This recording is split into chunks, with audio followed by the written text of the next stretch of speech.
በአዲስ አበባ የሚገኘው የወዳጅነት ፓርክ ባለፉት 4 ዓመታት ብቻ ወደ 1 ቢሊዮን ብር ገደማ ገቢ አስገብቷል አሉ ጠቅላይ ሚኒስትር ዶክተር አብይ አህመድ። ጠቅላይ ሚኒስትሩ በማህበራዊ ትስስር ገጻቸው ባስተላለፉት መልእክት የወዳጅነት ፓርክ ባለፉት 8 ዓመታት በመደመር መንግስት ከተገነቡት የመጀመሪያዎቹ ዘርፈ ብዙ ጠቀሜታ ያላቸው የህዝብ መገልገያ ቦታዎች አንዱ ነው ብለዋል። ፓርኩ ከገቢ ማስገኘት ባለፈ በቀጥታም ሆነ በተዘዋዋሪ የስራ ዕድሎችንና ኢኮኖሚያዊ ተጠቃሚነትን ፈጥሯል ነው ያሉት። የወዳጅነት ፓርክ በአዲስ አበባና በሌሎች ከተሞች ለሚገነቡ ተመሳሳይ የህዝብ መገልገያ ስፍራዎች ቀዳሚ ምሳሌ መሆኑንም ጠቅላይ ሚኒስትሩ አንስተዋል።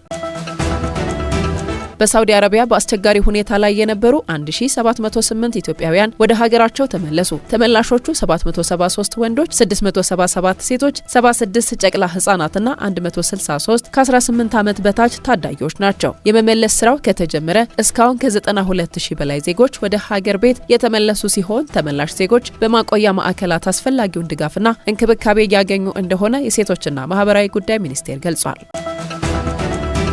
የኢትዮጵያ ሀገራዊ ምክክር ጉባኤ የህዝብን አንድነትን የሚያጠናክርና ኢኮኖሚያዊ እድገትን ለማፋጠን የሚያስችል የጋራ መግባባት ይገነባል የሚል ተስፋ አለን አሉ የአዲስ አበባ ከተማ ነዋሪዎች። የምክክር ሂደቱ የሀገርን አንድነት ለማጠናከር፣ ዘላቂ ሰላምን ለማስፈንና የኢኮኖሚ እድገትን ለማሳደግ የሚያስችል የጋራ መግባባት እንደሚፈጥር ትልቅ ተስፋ የጣሉበት መሆኑንም ነው ያነሱት።